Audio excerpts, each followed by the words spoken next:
Hey everyone, welcome back to another video from My Man Talks NRL SuperCoach. Very unpolished this one. Finally was able to get a decent internet connection while I was on my holidays here, so I thought I'd put out a quick video on my round 4 team, the trade that I was planning on doing and have already done, and also my captain options that I'm considering for this week.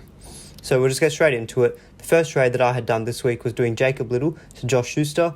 Probably the most popular trade of the round, I'd say. I think Jacob Liddle, I think the decision was fine because I think Liddle, he probably had one more cash rise in him, but I think the potential cash rise of Schuster was going to be around the 70 to 80k mark, and I think we got a good example of what Liddle would probably expect from him last week when he scored around 39 points in around 55 minutes. I think he played with Moses and by coming off the bench in the Tigers match. So I think that's kind of what we would expect from Liddle moving forward, and so I think he was probably not going to go up too much more in value, and so I thought Schuster, though, at the moment he's locked down an 80-minute edge role. Obviously, there is some concern with Sirinen coming back, but Schuster looks the goods, to be honest, in that dreadful Manly side. And even yesterday, I think he scored about 50 points in base against the Panthers with no attacking threats at all. So I think he definitely is going to be probably potentially the cash cow of the season. Definitely for this round he was. So I wanted to capitalize on that. If you guys have not yet done so, please follow me on Twitter as well. I'll put the link in the description because I was kind of putting up some potential trade scenarios that I was umming and ahhing about this week.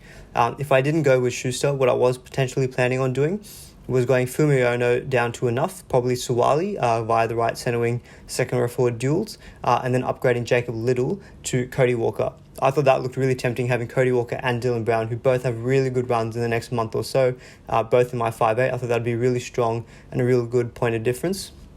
But at the end of the day, I figured the combination of, say, Cody Walker and Enough, who probably won't make me too much money, and the points as well, wasn't probably going to match, say, the likes of Josh Schuster and what I'm planning to do, which is Terrell Fumiano up to Dave Fifita. I have got the money in the bank from that Liddle to Schuster trade now to do that trade straight up.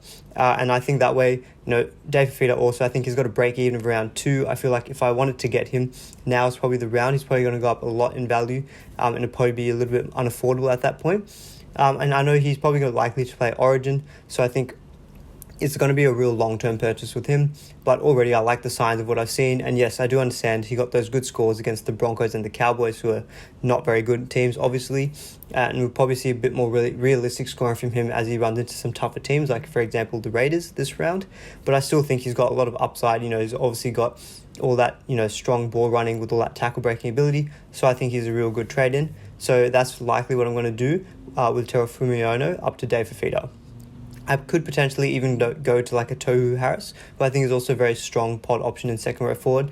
But I think I'm a bit more attracted to, I guess, the upside of Fifita at the moment, and also knowing that he's going to go up in value, that is really tempting for me. So I think that's definitely the way I'm going to go in terms of my trades. In terms of the rest of my team, obviously no other changes there. I put the VC on Cleary. I thought obviously against the Sea Eagles, they would have a really strong game, which they did obviously. Cleary obviously didn't quite match the output of guys like Brian To'o or Jerome Luai, but still pretty happy obviously with his score of around 82, but I won't be looking to VC loophole him. To'o, obviously I'm extremely happy with his 116. I wasn't able to actually watch the game, but I was able to catch the highlights after, and seeing him score a double was absolutely amazing. And Jerome Luai just had a hand in everything, getting an absolutely monster score. So the Panthers kind of did what we had expected against the Sea Eagles. And in terms of the rest of the team, I'm pretty happy with how it's looking for the rest of the round. Obviously, I did reserve Schuster, and also I'll take his 50 points. In terms of the captaincy and vice-captain, sorry, not the vice-captain, just the captaincy, there are a few very good options this round. We've got the likes of Pappenhausen, Tedesco, Cody Walker, Latrell, all very valid options based on their matchup. Even guys like Munster as well.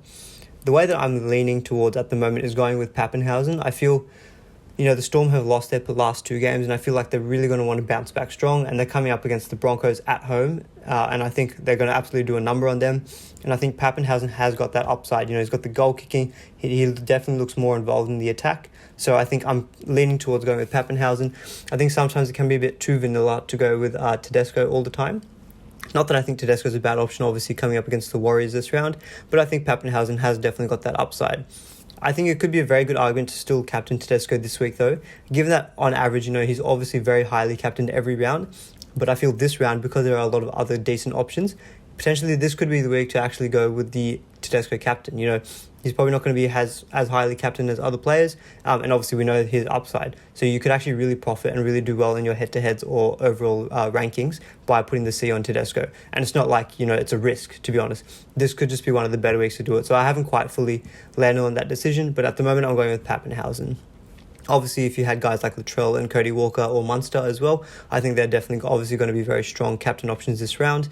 I'm going to be death riding Munster and Cody Walker for the next month or so, as it seems. I just don't quite know how I'm going to get these guys in. Obviously, I could do the Dylan Brown trade, but in his next 5, I'm pretty sure he's got the Bulldogs, the Broncos, and he's got the Tigers this round. He's got a few good games in there, so I really wanted to hold Dylan Brown, and he's shown that he's got good base. I'm just hopeful for a few more attacking stats from him. But guys, that's about it. No other real change in terms of my team.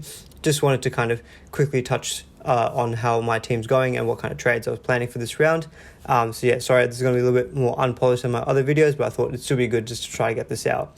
But if you guys did like this video, would really appreciate a thumbs up. And do please consider subscribing, as I'll be continuing to put more videos out throughout the 2021 SuperCoach season. And until then, see you guys in the next video.